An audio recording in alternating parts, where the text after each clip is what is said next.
Good afternoon and welcome to the Tired F1 Pod. We are back and better than ever. That's right. Ammar, how are you doing? Back and better than ever, but also super tired. What? What are you tired about? We've got so much to talk about.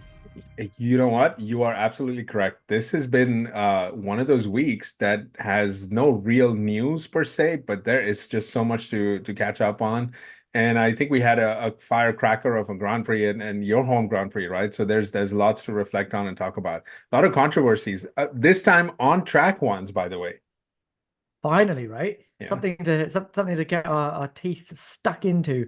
And we've done a race review, which you can see on our channel. It came out earlier this week, and we are going to pick up one of the topics that we touched on in that video, and that was Carlos Sainz. So Carlos is in a really odd situation now, isn't he? He's just won a race. In fact, he's the only driver that has won a race other than a Red Bull in the last two seasons so far, right? Right. Um, and yet he's the driver that's out on his ear. He's got no job. It's going to be hitting the dole line. Someone pay my rent. How's that happened? And what do we think about it?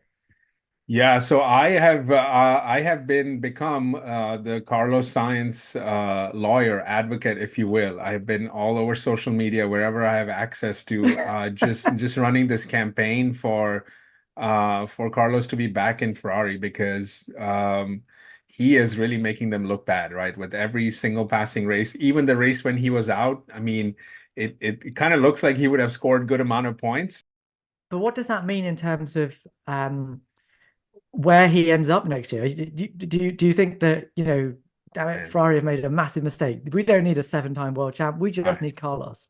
All right, let's do this. So I'm gonna say it. I'm gonna say it. And let me before I say this, let me give all the qualifiers here. Lewis Hamilton is arguably the greatest Formula One driver ever. He is on the Mount Rushmore. He is more accomplished than anyone has. He is fantastic. There is nothing I am saying in the next few lines, sentences that would negate or take anything away from him. But I am firmly of the belief and the mindset that Ferrari are making a mistake here.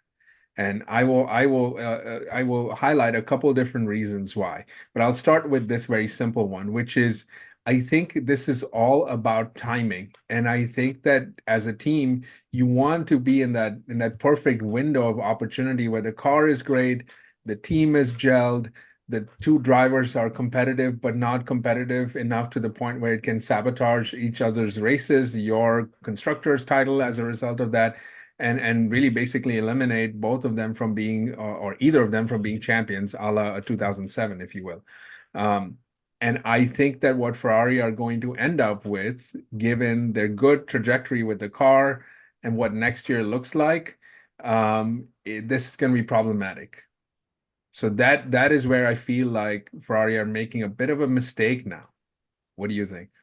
So, okay, so your argument is you want to have um a a a nailed on championship essentially. You want a clear number one, number two. You think Carlos is a handy number two, but he's not going to create ruptions, or do you think it's the other way around that actually Yeah. Carlos is the guy that's going to win you the title and Charles is the one that's going to be playing backup? What has become very evident over the last three races, including the one where he was absent, right, is that Carlos has proven to be the better driver. I actually cannot believe I'm saying this, but it is I starting to can't look more and believe really. I can't believe you're saying that either. I know, and there are many Leclerc fans, but look, let's just pick on Australia for a second here, right? We all know the background and the circumstances. For someone to come back from an appendicitis, not 2 weeks removed from it, and he has been on it even on the Friday where he was not feeling 100%. I mean, he was probably down in the timesheets on in that particular first practice, right? But that seems to have been a bit of an outlier because it seems like he was just trying to get in tune with the car, like just decide how he's going to feel about his body parts moving inside, which he has clearly stated has been the case since then. he handily beat Leclerc. I mean, and there was not one phase of the entire weekend where it looked like he didn't have the upper hand over Leclerc. And except in FP3 when okay, Charles fine. I topped mean, FP3, all or right, but FP2 no one cares when about FP3. When Leclerc had the better race pace, or in FP1 when Leclerc Oh, beat come Carlos. on. I agree that when it came to the crunch sessions, Carlos had it, but you could also argue that Melbourne is a front limited track where actually Charles's style, where he likes a loose rear end, doesn't pay dividends as much as Carlos's stable front end. And actually, you could argue that perhaps in 21, 22, and 23, Carlos maybe underperformed, and he should have done better in Australia than he has done before. So Fair. maybe this Yeah, is just where Carlos should have been all along. Why is it correct. taking him so long? Yeah, fair enough. And you know, we have talked about how these things take time. It takes time for drivers to gel in. It takes time for drivers It's a to long figure out time. a long time. And yes, That's a you could long argue time, that. Ammar. You could argue that. But again, okay, all of that said, we are now there, right? We're there. Okay. Yes, fair In enough. And Australia. In in Australia. Australia, fair. I mean, Leclerc's had great results in the last couple of years too. But so that's all that is fair. Now, why it took so long, I agree with you. There's, but we're there, and look, there's something to be said about mindset and attitude, right? There is, and it looks like there are two drivers that are going in the opposite directions, albeit, you know, the other one has had a car that is, frankly, should doesn't even belong there. So there's that. But you know, sometimes you just have to go by eye test, right? And just kind of see and react. And that's what I'm kind of doing here. Like everything you provide is good reason and good background, but there is instinct, right? We've always talked about this in sports, right? Where you look at the data and you look at the analytics, but then there's something within your gut, within that gut feeling, right? That you have that sort of it has to sometimes lead. And it just feels like Ferrari are in a good window now to start going after Red Bull. We Yeah. are, we really are. And it's But like, do you really want to do all of this? Like, is this what you really need? Go ahead. yeah, okay. So we're moving away from that argument again a little bit, but so we've got two things here. We've got the is should Carlos be the driver, the Ferrari driver that's leading the charge? Should they put all their eggs in that basket? And I don't know. Is that what you're kind of saying? That actually you think Carlos is the better driver? That's where they should Look, start to lean. I would reserve that for a little bit later in the season where we've had a good amount of races. That Thank said, you. Okay. that Okay. said, it is definitely clear that the Ferrari pair right now, I would argue, is better than the Ferrari pair of next year. Okay. Let's talk about. We could talk about both those things. But we are in an awkward position, right, where we're not comparing apples with apples. Number one, Carlos finds himself in potentially the best car he's ever had at his disposal in all of his career. He's finally got a car, and he said it himself that all I'm trying to do is prove to myself that when I have the machinery at my disposal, I can lift my game, right? Hmm. That's one side of this, and it's something that I want to examine in a bit more detail, right? So Carlos has not always had, in fact, up until now, really probably hasn't had the machinery at his disposal, but he has at Ferrari. At Ferrari, he's had a car that certainly at the beginning of 2022 and towards the end of last year was capable of big results, right? There was stuff he could do with it. But what did he actually do, right? So we've had a really good race for him in Australia, right? He's done amazing. He's absolutely demolished his teammate across that entire weekend. But I don't want to fall into recency bias because that is what I fear that we're going to do. And it's the same thing that happened in the middle of the season, last season when he won his race, and then he dropped off badly towards the end of the season. How do we know that's not going to happen again? I think there's two ways to measure what Carlos can do, right? What his overall ability is. My picture of Carlos has always been that he is a fast driver, but he's probably lacking a tenth or two in ultimate pace. So he's probably not going to be the guy that's going to get you pole every time, right? He's not going to get that last couple of hundreds, last tenth or so. But in the races, he's a driver that uses his head and will get results, especially out of a car that maybe isn't as brilliant as it can be. Okay, so when the car isn't absolutely as brilliant as it can be, he will get you a result out of that car. If that sounds familiar, I think it comes from the fact that Carlos's hero is a certain Fernando Alonso, and both of them have a very similar way of attacking the weekend.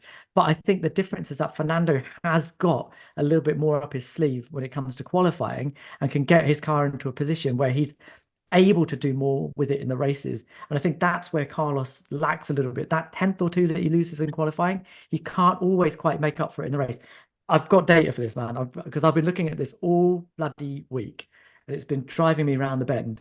But I have been looking at what Carlos can do. So Carlos is the other big thing about Carlos is that he's brave, right? And I don't just mean that in terms of how he attacks a race. He's intelligent in a race, but he's also brave in terms of who he's happy to go up against. So if you look at the drivers he's been up against in the same car, he was up against Max Verstappen year one as a rookie, right? And he had a point to prove there because he'd been the lead Red Bull Junior up until that point, right?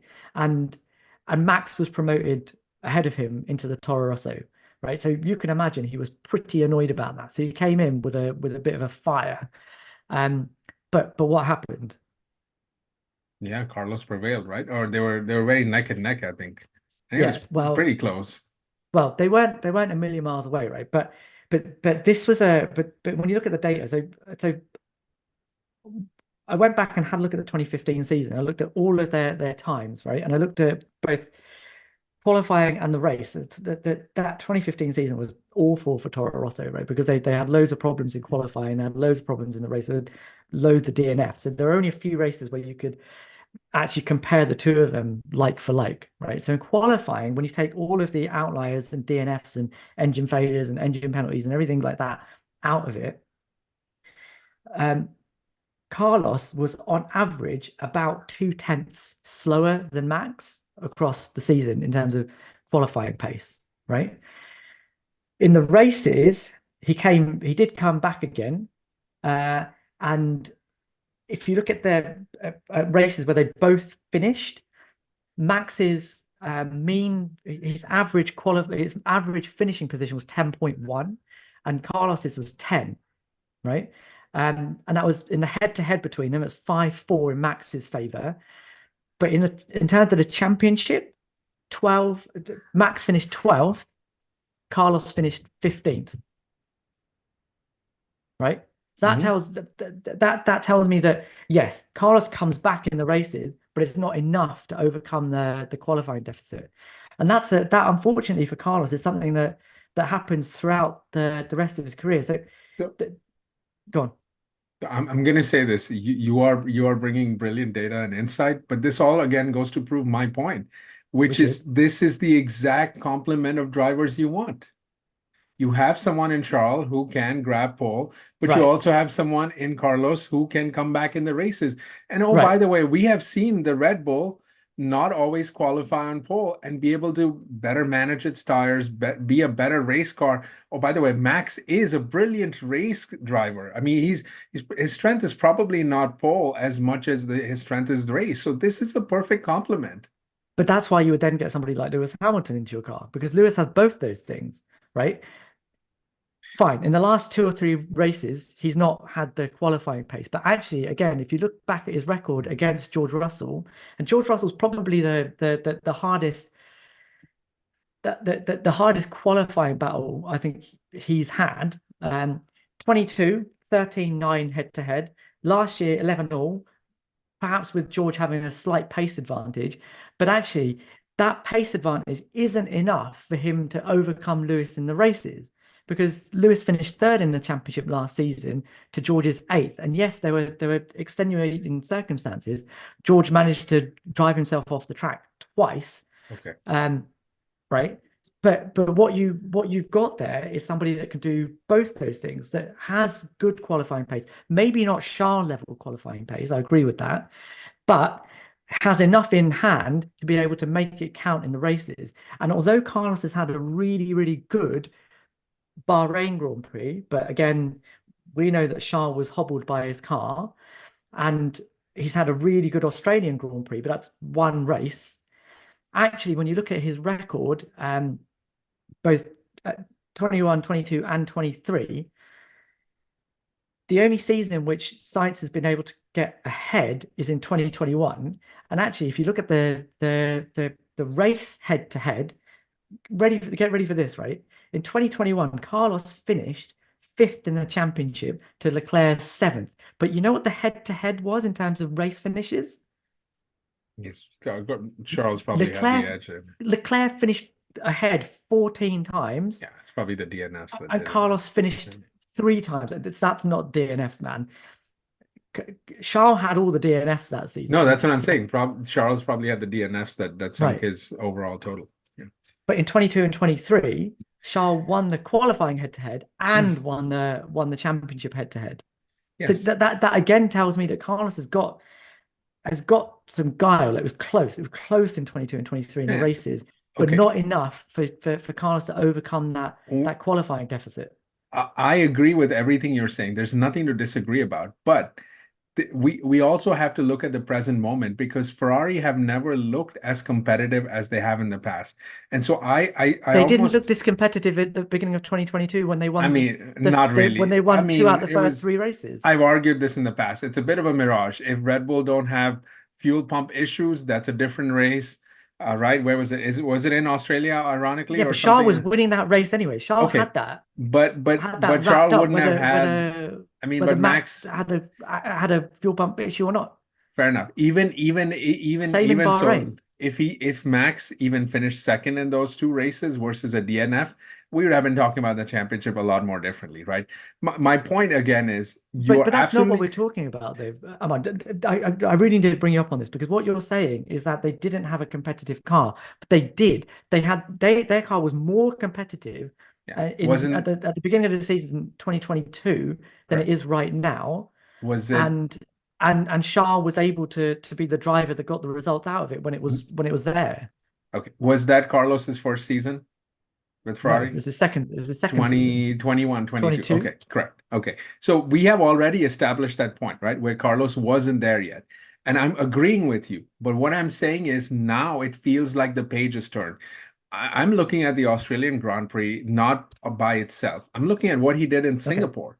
And you see what he did there. That was a masterful race. That is a top level, championship level way of racing. Win a car that really probably shouldn't have won that race. I mean, we argue that the Red Bull was behind, but in that race, McLaren should have defeated, and Mercedes probably had a great chance too.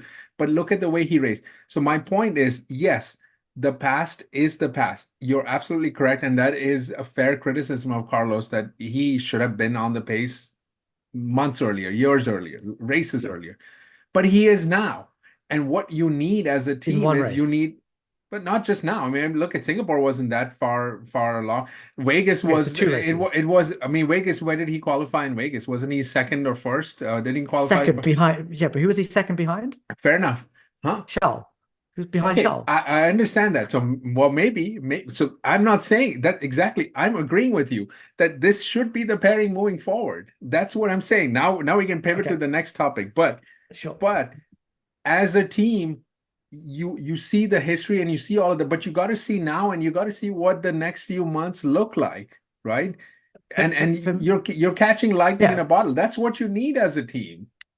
Yeah, I agree that you have to look at what you have in front of you. But in F1, as my friend Cameron will always say, past is prologue, right? When you've got this much data in front of you, you've got 3 seasons worth of data in front of you, 21, 22, and 23.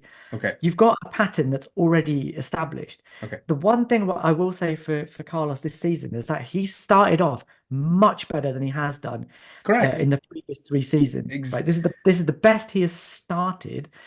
My question is whether or not he's going to maintain that when Okay. when the inevitable happens and Well, Charles starts to stamp his authority in qualifying mm, and starts to get that 14-3 head-to-head coming back at him again, yeah. right? Is he gonna sustain a championship challenge in that circumstance? And you're talking about a number one, number two kind of not taking points off each other. Carlos and Charles were in the perfect window 21, 22, 23, right? Where Carlos was enough back, right? He had enough of a pace deficit in both qualifying and the races to Charles, all things being equal, that you could kind of say that, right, that's fine. Charles will take the championship and Carlos won't take enough points off him for it to be a problem. But if what you're saying is happening is going to happen, then that perfect balance, that perfect little difference in pace isn't there Mm, anymore. And if that's okay. gone, Okay. just get, having somebody with the level of experience that of winning championships that Lewis has is a no-brainer for me. Like you're not changing the dynamic, because that dynamic that you had in the previous few seasons is gone already, Okay. which I don't think it has. I still think Charles will prevail this season, but Okay. Well, but you're let's right. just see. I mean, we'll revisit this a little bit later in the year. I Oh, mean, we will, of course we I will. have a feeling, and then let's see how we are there. But let's pivot to the next point of this, which is what we're trying to get to, right? My argument is that the Ferrari pair for next year should be exactly what it is this year. So I'm not saying that I'm actually saying that it should be both Charles and Carlos in the car. That's what I'm Mm. saying. I'm saying, do you now really want to invite a seven-time world champion who is also, oh, by the way, going to want to one-up Charles, right? He's going to want to win way more than Carlos does, such that it may be. I Really? mean, if there's even a way to say that, like, I mean, Really? that it sounds ridiculous to say that, but okay, let's just entertain the idea of that, right? Like, let's just say, so what do we think is going to happen then? What do we think? Because those two drivers are going to fight. You think Leclerc is not going to? He's going to sit back and say, "Oh, Lewis, go ahead and win this year. Yeah, Like, forget but it." I Like, don't. Okay, so first of all, we've done a video on this already. yeah, we have. We've done an entire video on Charles versus Lewis, which you can check out on our channel. But for me, at the moment, this doesn't change anything. The optics of Australia are bad, right? Because what you've got is Carlos, the outgoing driver, winning the race, and you've got Lewis, the incoming driver, qualifying behind his current teammate, and then DNFing in the race. So the optics of it are not great. But again, recency bias is something that we really, really need to avoid in this 2 years, situation. 2 years of recency bias. Okay. Please explain. What do you mean? Well, I mean, look, listen, what I simply mean is it's not recency bias. It's an eye towards the future, right? You always want to catch things in the right window. And while Lewis Hamilton has been very accomplished, it's going to take him some time to adjust at Ferrari. We've talked about this in the past. There's going to be settling in issues that will take time.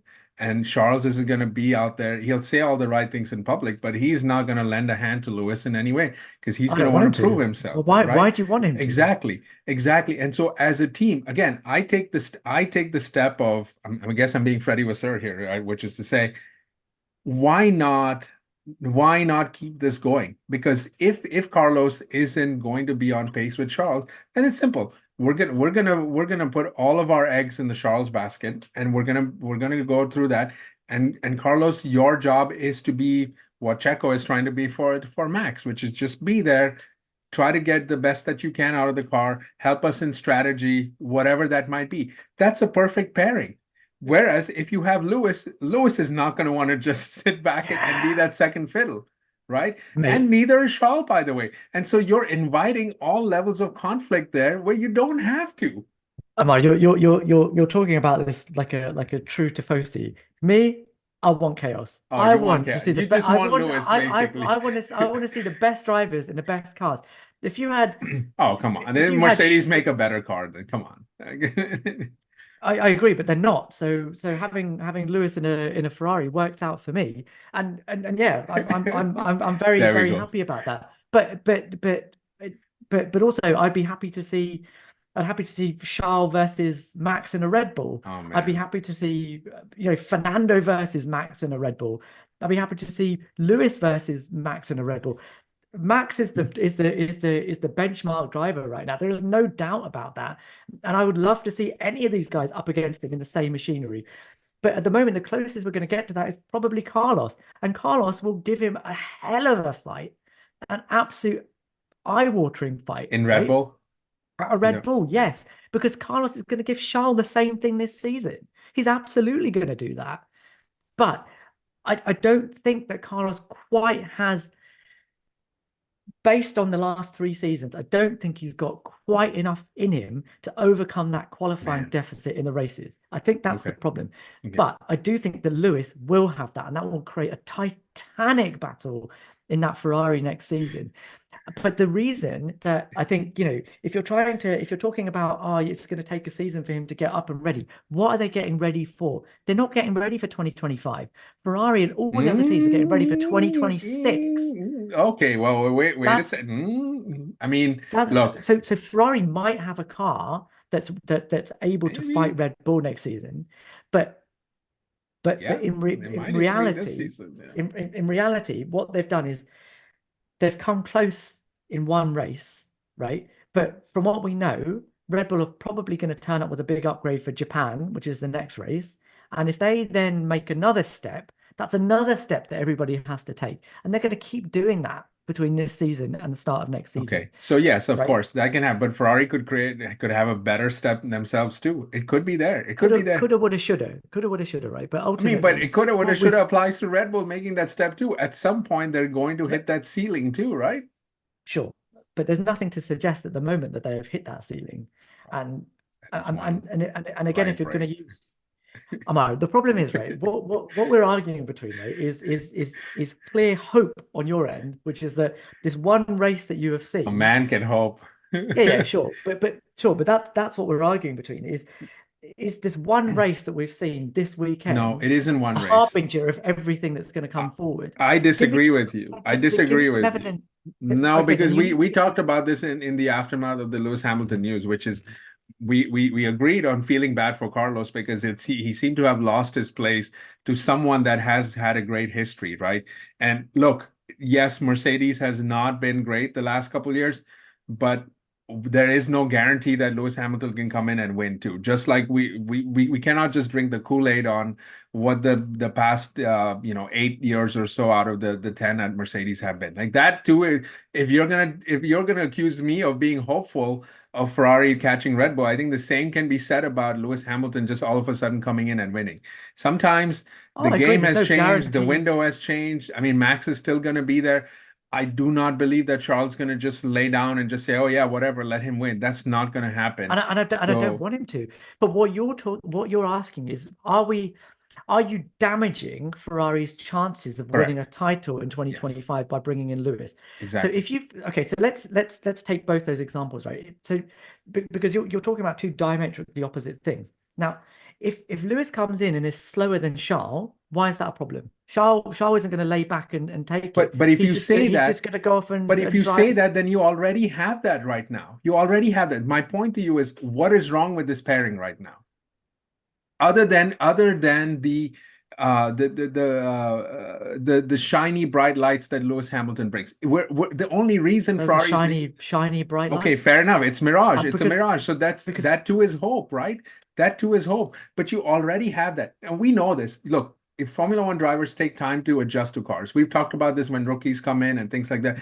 The same is true for drivers moving teams. The investment in Carlos has been made. It is going to start to pay dividends this year, and I almost you're right. It's hoping, but I've seen enough to feel like, wow, I think this pairing can actually take Ferrari a step forward. And I actually think that Carlos is going to be right there because he has started the season well. That is a fact. That's not hope. And there is a sure, Charles will come out and be back, but we're talking about being on the podium or fourth place. We're not talking about, Carlos just all of a sudden dropping to like eighth place in the championship, barring another health issue but or something like that. when has Lewis done that? When has Lewis dropped to eighth in the championship? In Uh, fact, he finished but five but places ahead of his But the teammate last year. argument to this is you have a team that's already set. So my point to you is the delta between a Sainz Leclerc pairing and a Leclerc Lewis Hamilton pairing is not that great. And Correct. I think what we're arguing for is you're saying what Lewis Hamilton brings to the table is something extraordinarily special. And what I'm arguing for is momentum, experience, all of that. Now all of the years of pain and hardship and bad strategy calls and whatever stinky car You think is you now think is you're now going to finally. lose that? You think you're going I to think lose we're that going to if lose. Lewis I turns think up? you're going to lose that because as great as Lewis Hamilton is, bringing in a seven-time champion means bringing in a lot of different sentiments and feelings that does tend to interrupt. And I'm not saying that that is necessarily negative, but there are growing pains with that, is what I mean. I'm not suggesting that Lewis Hamilton will stink with a new Ferrari next year in Australia when it looks like it's going to start there next year, right? 25, we're going to start in Australia first. So I'm not saying that he's going to be at the back of the grid, but why restart everything when you've already gotten into that window? And so, yeah, look, this is what you believe in kind of a thing, right? So it sounds like you believe in Lewis and I believe No, no, in, it's okay. So let's take a step back from that because this isn't about drivers. This is about trying to have, for me, what I want is to have the two best drivers you possibly can do in any team, which is why I was very happy that George Russell turned up at Mercedes. I was very happy that, when you go right back to the 80s and you have Senna and Prost in the same car, that's the best driver pairing that team could possibly have.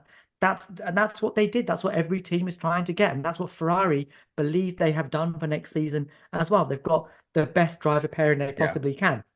So this. unless you are arguing that Lewis is not an upgrade on Carlos, and if that is what you're saying, I'll bring the data to say that you're not Okay. right. No, let me stop you there. Then I am not arguing that.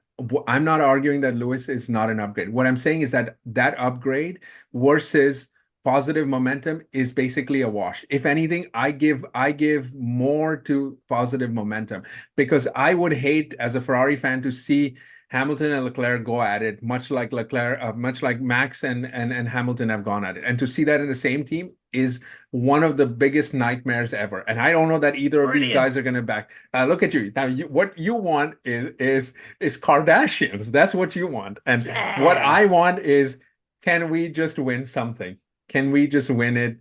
And can we have one driver win it? And I don't think that that thing is something we're paying attention to right now. I do not believe that Lewis wants that eighth, right? He desperately wants that. Charles also has been with Ferrari for a decade now, right? I He mean, definitely through wants a the title as so he well. definitely wants to, and and look, bringing that first title for Ferrari in what will be the first time for many Are you saying fans. that Carlos doesn't want to win a title? I am not Is saying it that. I'm saying because that what you're Carlos. saying is not. Well, what I'm saying is no, but Carlos will be a good team player if he's asked to be that. Oh, but that's terrible because the Lewis Hamilton situation will is not. Lewis There, I won't said be a it. good Lewis There, I won't be a said good it. team player. Okay. I said it. I Okay. said it. I said it. And only because, And look, I don't blame him for not. Like, he's going to want to win. I get it. I get it. He's that's and clearly made the right decision. He's clearly that's made the right decision. that's I mean that's yeah, and that's fine. And I think Lewis has made the right decision because at the moment he's driving possibly the worst car he has Yes, ever had in his career, possibly the worst right? car on the grid. Okay, there is an Alpine out there as well. Um, versus, Carlos, who's currently driving the best car he's ever had in his career. And those two things skew the optics. They absolutely skew the optics, right? Because you're seeing one driver as the absolute worst, and you're seeing another driver as absolute best. And those aren't I apples am and not. No, no, apples. no. I never brought But up a but referendum on what Lewis you're Hamilton. but what you're talking about at the moment is like, is it better? It's the age-old argument of, is it better to have two lions in your car, or is it worth having a number one and a number two? And I know which way a team might think that should go, which is have a number one and have a number two, because that's how Red Bull operate. But it's causing them a huge amount of problems at the So moment Ferrari because will you're operate. but it also demotivates your second driver. Like if you know that that's what's going to happen, like your second driver is never going to reach It's the same levels. Look at what happened to Perez this I race, can't believe you're right? actually doing this because you're the one who's always advocating for it shouldn't we all work towards one championship and not sabotage each other. Yeah, but I'm not saying that you have to sabotage each other, and I'm not saying that I don't believe that Lewis and Charles will sabotage each other. In fact, I said it on record in the video that we referenced earlier that I think that both of them are going to want to win the title, but they're not going to have the backstabby, not let the other guy look at my data kind of attitude that Prost and Senna had, that Rosberg and Hamilton had, that Hamilton and you know Alonso had that too. that Hamilton and Alonso had, that Lorenzo and Rossi had. Those that's a MotoGP reference for Yeah, people that great. don't watch. Now you're But flexing but your, yeah. but those I don't think that will be that there won't be that animosity, because I don't think these two drivers, either of them, have the are worried that they can't beat the other guy. That's why Charles is talking about the fact that, oh yeah, I can learn so much from Lewis. He's not talking about it because he can learn so much from Lewis. He He doesn't thinks want to that learn anything. Yeah. he thinks that he can beat Lewis Hamilton Yeah. in the same car, and he's Yeah. happy to have the opportunity to show it. Boom! I love that. Lewis is in the same sentence is saying, yeah, I'm coming to Ferrari because I think I can win a title. Now he's not thinking he can win a title against someone he can't beat. He's coming into it because he thinks he can beat Charles. But that's based on their own ability. And actually, I still think that competition between those two is too close to call. In fact, to the point that we had to bring my wife into that argument to try and settle it because we don't know. That, I think, is the best scenario that Ferrari can find themselves in. Not in a scenario where Charles isn't maybe pushed as hard as he could be, because he knows that ultimately he's got the pace in Oh no, both. come on. We're not saying Charles not going to push hard if Carlos is there versus Lewis being there. Even if it's a subconscious thing, but there's a look, man, there's a subtle difference here between having a driver that has a tenth or two deficit to you versus a driver that you're not that sure about. And maybe that will push Charles over the edge a little bit. Maybe he'll make a few more mistakes. And we've seen that certainly in the past. But I'm then on to you, man. I'm on to you now. This is all a plot to get Lewis Hamilton to win his eighth. I get it. oh, okay, but is Charles this making do you, mistakes, you know. Lewis might be the same. Lewis may well turn up and not. So I don't think the Lewis will have the qualifying advantage next season. But we're not talking about Lewis versus Charles now, right? That's not what this conversation is about. This conversation is about, is it worth having two number one drivers in the team? For me, yes, that's what I want. It's why I'm happy with the pairing that Mercedes have got right now. Because having two drivers that are absolutely at each other's necks. I think Charles and Carlos are going to have that this season, but I think that the Carlos will probably not have that ultimate edge that Charles has. Is that enough to overcome Charles over the course of a season? I don't know. I don't think so. Will Lewis have that over the course of a season? Again, I don't know, but I think that's a better it's a closer fight than what you have right now. Even if the last race has shown that Carlos can compete when the car's there for him, I don't think he's going to have that over the course of the season. So you've got a number one, number two kind of scenario. Is that the best way to run your team? For me, it's not. For me, having two number one drivers is always the most exciting. It's what I'm always going to want to chase.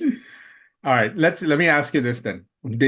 Are we arguing about the wrong pairing then? What about a Carlos and Hamilton pairing?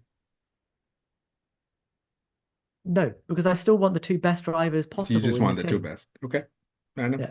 Yeah. Okay. I guess, I mean, look, we're talking about this right after the Australian Grand Prix. A couple more Carlos podium finishes, and even if they're ahead of Leclerc, and this argument starts to look very, very different. Amar, do you know which team Carlos fits into perfectly? Red Bull? Yes, 110%, right? Yeah, but it's Because gonna be a 1 year deal or something like that. He's not gonna want that, you know. it doesn't. Why does it have to be a 1 year deal? I don't know. I don't know. Why? I mean, I think there are a lot of rumors and a lot of. I would love to see him there because it looks like Red Bull can be competitive at least until 28. Even if Ferrari catches up, it does seem like they can.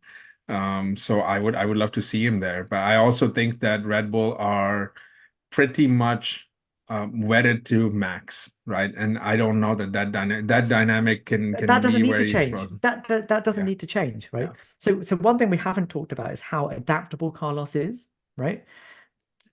Again, I really, really, really like Carlos Sainz. I think he's a freaking great The butt driver. coming. Yeah. There's always a but. There has to be a but. But and one of his strengths is his adaptability, right? That when a car isn't great, he'll get a result out of it. A good example of that is Spain last season, where Ferrari came with a bunch of upgrades, and Charles mysteriously didn't know what to do with it and qualified like 12th, right? And did the same in the race. Just had was nowhere in a race there where Carlos finished on the podium, right? Hmm. So when a car isn't quite there, Carlos is the guy that will get it for you. And that to me means that even if it's a car that he's not completely comfortable with, which is what he might find himself in, the situation that he might find himself in at Red Bull, he will adapt and he will learn. It takes him time to learn, which is why he tends to come on stronger at the end of a season than he does at the beginning. This season is an anomaly in that, but this is the first season I've seen Carlos do that. And whether he can continue that, I don't know. But generally it takes him some time to adapt. So even if he comes on strong towards the end of 2025, he will have proven enough, I think, to Red Bull to keep him for another season anyway. I think he can bank on that. And then he'll start to really come at Max. It won't be, I don't think it will be enough to overturn that qualifying deficit, but he'll get close. And he will attack him more in the races than Perez has. And I think he'll force Max to have to Yeah. dig deeper, and then you'll find out what Max has got. Because at the moment, Max isn't really challenged, right? Perez does what he can, but there's a big pace gap between the two of them in the races. And I think Carlos, with the record that he's got in his favor in races, right, and how he can dig deep and get results out of a car when it doesn't want to do what he wants it to do necessarily, means that he will put Max much more under the microscope than Perez has. And then we'll start to lose that. We'll start to get a clearer answer to the question of what Max would do if he has a driver in the other car that is able to really challenge him. Because it's the first time he'll have that since he had Daniel Ricciardo back in 2018. And at that time, I don't think anyone can argue that Max was at the beginning of that season not equipped to deal with that. He was towards the end of 2018. They started to really exert himself, but for the following seasons, he's not had that, and he would with Carlos in the car. But I think that's a win-win situation for Red Bull. They'll have a driver that's motivated to try and beat their guy, and also has the goods to be able to do that. So we'll not be finishing 16th when Max is winning the race. Agree? Or am I barking up the wrong tree there as No, well? I think that Carlos can be very, very competitive at Red Bull, and everything that you said, I would completely agree with. And at this point, it looks like that's his best seat. But I mean, Mercedes looked like an option a few weeks ago, but by his own admission, Toto Wolff has ruled them out for this year, and probably the next couple of years, because just being able to catch up will be a massive, massive climb. Unless this is one of those ultimate bluffs that they keep pulling out, but it just doesn't feel like they're there. So I don't see how they turn that around, and I don't see how that Mercedes seat becomes magically more appealing. I think the wild card in this is if Max ends up bailing on Red Bull for some reason, which there have been plenty of rumors out there. It's hard to Yeah. see that happen. But if that happens, then I mean, it's In going to which be the case, wild, wild Carlos going west. to in Yeah, it which would case make Carlos going sense. to Red Bull is perfect for It Carlos, would isn't be it? great for him. Yeah. The Right? And question then is, yeah, for me, then when Carlos is the clear number one at a team, he's the kind of driver that, like Fernando, needs to be clear number one in his team to be able to win a title. Right? yeah, If you provide Fernando with stiff opposition, and that can be anyone, yeah, Lewis Hamilton in 2007, Jenson Button in 15, 16. yeah, That wasn't, I agree, the McLaren then wasn't a championship winning car, but Jenson wasn't far off Fernando. And in fact, I think he beat him in 15, didn't yeah, he? So, yeah. so, so, So so, so Fernando is that kind of driver, and I think Carlos needs that too. And if Max leaves Red Bull, Carlos has got it all set. And I would yeah, bet the house that Carlos in a Red Bull with a Perez in the second car would walk away with the title. It'd be Yeah. exciting, but that's what would It happen. would be exciting, and now we're really playing the carousel in ways that are on that are just out there. But I think the other area, the other card to look at is Aston Martin, particularly if either Alonso or Lance Stroll decides to walk away, right? And it's a little bit hard to know what Stroll will do exactly, but if Fernando has dropped in hints about possibly retiring, and that could be a good project given what Aston Martin is doing with bringing in Honda engines eventually, and just sort of being there, I could see that, and they have the will and the desire, and by the way, the capacity, right, from an engineering standpoint, from a technical standpoint, to really make that leap, and the resources. So, Yeah. if Yeah, I were I him, I would agree. look at that as The, well. the, But the yeah, one move I don't want him to make is Audi Audi, yeah, yeah, because I think like he's going to waste some good years at and Audi change while they tires. try and exactly while they try and understand how to Yeah, stick a wheel gun on. I I'm sorry, but that's I that's not a good move for Carlos.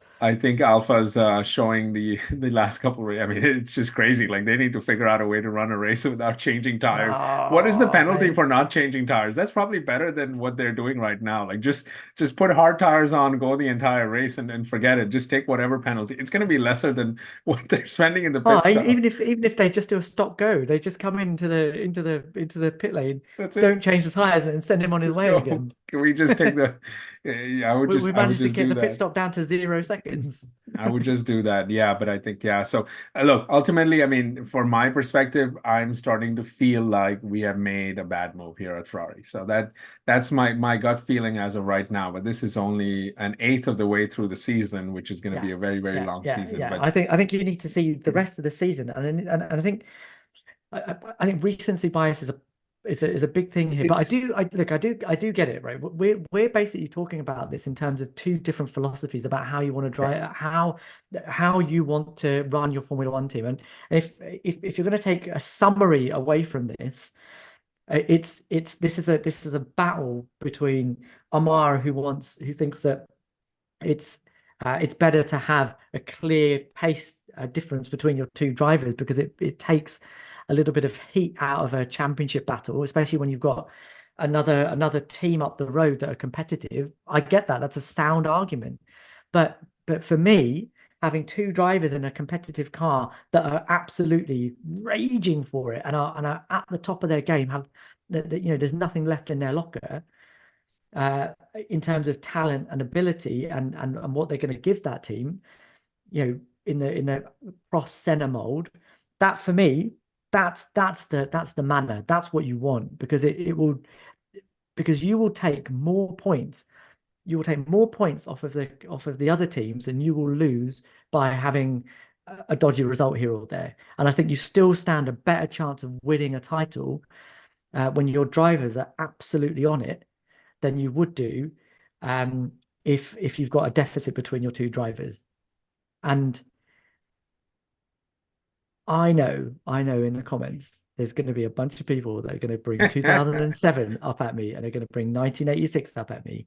But I will come back at you and say in 1987, you still had Nigel Mansell and Nelson Piquet in the same car, and Piquet won the title, no questions. And in 2007, bar some dodgy, Whoa, whoa, back off dodgy now, man. back off a little bit. Wait. Bar some dodgy management from Ron Dennis. That title should have been won by one of the McLaren drivers. I am not going to allow this. Probably should have been Fernando Alonso that season. Fernando should have won that title. I will. Uh, That's you fine, know, but give me 2003 and 5 back then. That's fine. We'll go ahead and if you if we're gonna do that, give me oh 03 and but 2000. I'm talking about examples where you had two number one Kidding. drivers in the car. Those number one drivers, those teams should have had a driver's title, and it was bad man management. And I agree that Ferrari have been guilty of that in the. Well, actually, Ferrari haven't really ever been guilty of having two number one drivers, so this will be an interesting situation for them. But Which is you'd why still I'm bank, nervous. but you'd still bank on one of those two drivers. Um, winning the title. And I would and it would make for for me, a much more exciting season. That for me is why I would love to have That's two drivers that are that- absolutely on it in the car. So that's the argument. And in the comments, I'd love to hear what everyone thinks. Like, do you think that a clear pace deficit is the best way for a team to have their driver pairing, or do you think two alphas in the team is actually better for the team overall?